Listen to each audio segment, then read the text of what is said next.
حضرت علی رضی اللہ عنہ نے فرمایا، لوگوں کے خوف سے حق کی بات کہنے سے نہ ڈرو، کیونکہ نہ تو کوئی موت کو قریب کر سکتا ہے اور نہ ہی کوئی رزق کو دور کر سکتا ہے۔ آپ چاہیں کتنی ہی خوبصورت کیوں نہ ہو، سب سے پہلے آپ کا نصیب آتا ہے۔ اگر خدا کی جنت چاہتے ہو تو اس کے بندوں کی زندگی جہنم بنانا چھوڑ دو، یہی دین کا خلاصہ ہے۔ کچھ تکلیفیں ایسی ہوتی ہیں جن میں آنکھیں نہیں دل رو پڑتے ہیں۔ ہم کسی کے دل میں جھانک نہیں سکتے اور نہ ہی جان سکتے ہیں کہ کون ہمارے ساتھ کتنا مخلص ہے، لیکن وقت اور رویے جلد ہی احساس دلا دیتے ہیں۔ شام زندگی کی ہو یا دکھوں کی، ایک دن ڈھل ہی جاتی ہے۔ جو تمہیں نہیں سمجھتا اسے سمجھنا چھوڑ دو۔ مسکرانا اور خاموش رہنا دنیا کی دو طاقتور ہستیاں ہیں، اور پھر صبر کرنے والوں کے لیے اللہ ان طریقوں سے معجزے بھیجتا ہے جن سے دعائیں بھی بے خبر ہو جاتی ہیں۔ درد سب کے دل میں ہے، فرق یہ ہے کہ کوئی لکھ رہا ہے اور کوئی پڑھ رہا ہے۔ اچھا سوچیں اور اچھا بولیں، کیونکہ بدگمانی اور بدزبانی دو ایسے عیب ہیں جو انسان کے ہر کمال کو زوال میں بدل دیتے ہیں۔ اپنے اندر کی سوچ کو صاف رکھو، کیونکہ کشتیاں باہر کے پانی سے نہیں اندر کے پانی سے ڈوبتی ہیں۔ اپنی خوشیوں کی حفاظت کرو، سب کو سب کچھ مت بتاؤ۔ نظر سچ میں ہوتی ہے اور یہ بہت بری ہوتی ہے۔ کسی سے اتنی نفرت نہ کرو کہ کبھی منانا پڑے تو مل نہ سکو، اور کسی سے اتنی محبت نہ کرو کہ تنہا جینا پڑے تو جی نہ سکو۔ جب آپ مشکلات میں ہوتے ہیں تو اکثر سوچتے ہیں کہ اللہ کہاں ہے۔ یاد رکھیں کہ امتحان کے دوران استاد ہمیشہ خاموش رہتا ہے۔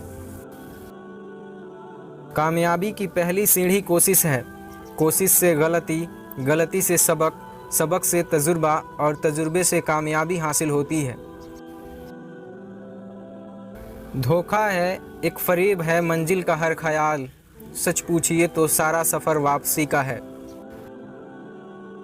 انسان کی تعریف سے زیادہ اس کی خامیاں اسے ہنرمند بناتی ہیں۔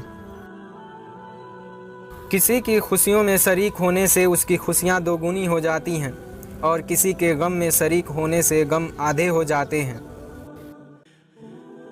اپنی اچھائی پر اتنا بھروسہ ضرور رکھیں کہ جو آپ کو کھوئے گا وہ ایک دن ضرور روئے گا۔ جب یقین کی ڈور اللہ پر چھوڑ دی جاتی ہے تو پھر اللہ اپنے بندے کو رسوا نہیں کرتا۔ حضرت علی رضی اللہ عنہ کا فرمان ہے، غلط بات پر غصہ آنا شرافت کی نشانی ہے، لیکن اسی غصے کو پی جانا مومن کی نشانی ہے۔ جب تم بغیر کسی وجہ کے خوشی محسوس کرو تو یقین کر لو کہ کوئی نہ کوئی کہیں نہ کہیں آپ کے لیے دعا کر رہا ہے۔ زندگی ایسے جیو کہ رب کو پسند آ جائے، لوگوں کی پسند تو بدلتی رہتی ہے۔ رشتوں کو بچانے کے لیے خود ایک قدم پیچھے ہٹ جانا بزدلی نہیں انسانیت ہوتی ہے۔ اللہ سے جب بھی دعا مانگو تو مقدر مانگو، عقل نہیں، کیونکہ میں نے بہت سے عقل والوں کو مقدر والوں کے در پر دیکھا ہے۔ نماز کی فکر اپنے اوپر فرض کر لو، اللہ کی قسم دنیا کی فکر سے آزاد ہو جاؤ گے اور کامیابی تمہاری قدم چومے گی۔ 3 چیزیں انسان کو اللہ سے دور کر دیتی ہیں۔ نمبر 1، اپنے علم کو زیادہ سمجھنا۔ نمبر 2، اپنے گناہوں کو بھول جانا۔ اور نمبر 3، اپنے آپ کو سب سے بہتر سمجھنا۔ کسی کے خلوص اور پیار کو بے وقوفی مت سمجھو، ورنہ کسی دن تم خلوص اور پیار کی تلاش کرو گے اور لوگ تمہیں بے وقوف سمجھیں گے۔ 5 چیزوں کی 5 جگہ پر حفاظت کرو، محفل میں زبان کی، بازار میں آنکھ کی، نماز میں دل کی، دسترخوان پر پیٹ کی اور نگاہ میں حیا کی۔ نیند 4 طرح کی ہوتی ہے، انبیاء کی نیند، مومن کی نیند،